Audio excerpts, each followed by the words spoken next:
30 million albums sold, a #1 single on the Billboard Hot 100, arenas of 15,000, screaming every word back. Creed wasn't just big, they were inescapable. Then it all collapsed. Tours canceled, a frontman spiraling in front of the world, a band ripped apart from the inside. The story of how one of rock's biggest acts lost everything starts with cracks no one thought to look for. Long before the chart-topping singles and sold-out arenas, Creed was just another band scraping together enough cash to record their first songs in Tallahassee, Florida. In 1995, Scott Stapp and Mark Tremonti reunited after high school, sharing a cramped apartment and a handful of battered guitars. The lineup soon solidified with Brian Marshall on bass and Scott Phillips on drums, four musicians with little more than a dream and a stubborn belief in their sound. With no label backing, the band pooled their savings and borrowed money from family to book time at producer John Kurzweg's small home studio. The sessions were raw and relentless. Stapp recorded vocals in a closet lined with blankets to deaden the sound. Tremonti's guitar riffs echoed late into the night, sometimes waking neighbors. Every hour of studio time mattered. Mistakes meant spending money they didn't have. When the album My Own Prison was finished, there was no big marketing push, no radio campaign. The band pressed just 6,000 copies themselves in 1997, hand-delivering CDs to local record shops and mailing them to college radio stations. They played every dive bar and club that would have them, loading their own gear and sleeping on floors between gigs. Word of mouth spread. Local DJs began spinning their tracks. By the end of that year, My Own Prison had caught the attention of Wind Up Records, but the band still handled every detail: merch sales, bookings, even the cover art. Creed's earliest days were defined by a sense of unity and grit, a shared struggle that bound them together before the world started watching. The release of Human Clay in the fall of 1999 changed everything. Overnight, Creed's sound was everywhere, on car radios and shopping malls, and blasting from the TV during halftime shows. The album's lead single, With Arms Wide Open, shot to #1 on the Billboard Hot 100 in November 2000, holding the spot for 2 straight weeks and racking up nearly 100 million radio spins in just 3 months. Critics and fans alike latched onto the song's sweeping chorus and raw emotion, but it was Scott Stapp's unmistakable voice, equal parts wounded and defiant, that became the band's signature. Mark Tremonti's guitar work, melodic but heavy, gave every track a sense of lift, as if the songs themselves were reaching for something just out of sight. Human Clay didn't just top the charts, it shattered expectations. The album sold more than 318,000 copies in its first week, debuting at #1 and refusing to budge from the Billboard 200's upper ranks for months. Within half a year, it had already gone 5 times platinum, and by 2022, it would be certified diamond, with over 11 million copies shipped in the US alone. The scale was staggering. Creed had transformed from club regulars to arena headliners almost overnight. Magazine covers, late-night talk shows, and sold-out tours followed. Billboard called Human Clay the year-defining album, while Rolling Stone praised Stapp's vocals and Tremonti's songwriting for capturing the spiritual hunger of a generation. For the band, each new milestone brought another rush of adrenaline and another round of demands. The world wanted more, and for a moment, it seemed like Creed could deliver anything. By late 2001, Creed's world had become a blur of concrete, jet fuel, and the relentless thump of arena subwoofers. The release of Weathered sent the band into a new stratosphere, one measured in millions, not thousands. The album debuted at #1 on the Billboard 200 and held that position for 8 straight weeks, a feat almost unheard of for a rock act in the age of pop dominance. Within months, Creed's total album sales crossed the 30 million mark worldwide, cementing their place among the best-selling bands of their era. The scale of their operation was staggering. Night after night, the band played to crowds that filled cavernous venues like Madison Square Garden and the United Center, arenas with more than 15,000 seats. Each show a sea of faces lit by cell phones and lighters.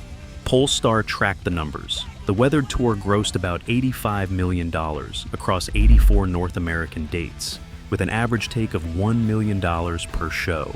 At the height of the run, every stop felt like a victory lap. Sold-out crowds, platinum plaques, magazine covers, and a touring crew that moved with military precision. But behind the precision, exhaustion crept in. The band's schedule left little room for sleep or solitude. Days blurred into nights as the buses rolled from city to city, each arena echoing with the same thunderous ovation, each backstage hallway lined with security and staff. The machinery of success demanded more than just performance. It required endurance, adaptability, and the ability to keep moving, even when the body and mind begged for rest. As the final chords faded and the house lights came up, the toll of this relentless pace began to show, not just in worn voices and tired eyes, but in the subtle cracks forming beneath the surface. The numbers told one story, but the pressure building backstage hinted at another, one that no chart position could capture. At the height of Creed's fame, the machinery behind the music grew more complicated than any stadium show. Buried in the liner notes of each album, a pattern took shape. Mark Tremonti's name appeared again and again, not just as guitarist, but as the principal composer on nearly every track. The band's signature sound, those towering riffs and anthemic choruses, had Tremonti's fingerprints all over it. Publishing splits reflected this reality, funneling a larger share of royalties his way. For Scott Stapp, whose voice had become the face of Creed, the imbalance was impossible to ignore.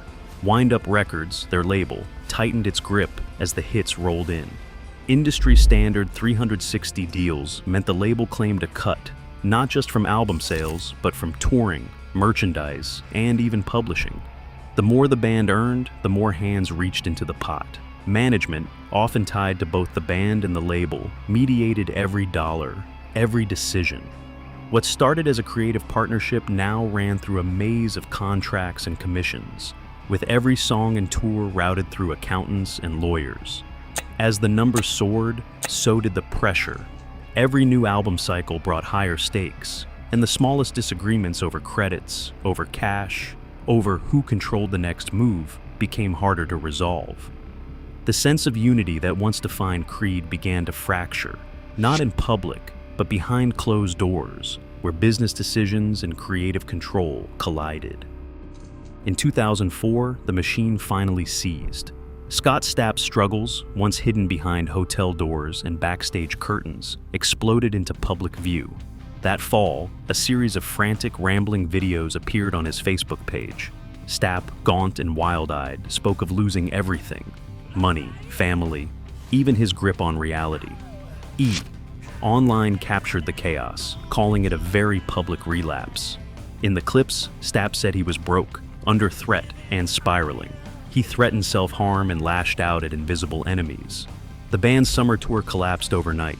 Festival dates were canceled, and a fifth album was shelved. For Creed, the momentum that had powered them through stadiums and platinum records simply stopped. Bandmates watched from the sidelines, unable to reach him. Mark Tremonti later admitted they had no choice but to walk away, unsure if Stapp would survive. The headlines faded, but the damage lingered. A decade later, in 2014, Stapp would finally receive a formal diagnosis: bipolar I disorder. The confirmation came after another psychotic break, this time marked by paranoia, delusions, and a desperate call to the authorities in the middle of the night. The diagnosis explained the chaos, but for Creed, the tipping point had long since passed. The band that once filled arenas now faced a silence they could not break. The 2009 reunion offered a glimmer of hope, but the old wounds never fully closed. Creed's comeback album, Full Circle, landed in October of that year, debuting at number 2 on the Billboard 200 with 111,000 copies sold in its first week. The band hit the road again, packing theaters and mid-sized arenas, but the crowds were smaller, and the chemistry felt forced. Critics called the album a retread, and the tour, though profitable, lacked the electricity of their earlier runs. Behind the scenes, each member seemed to be walking a separate path.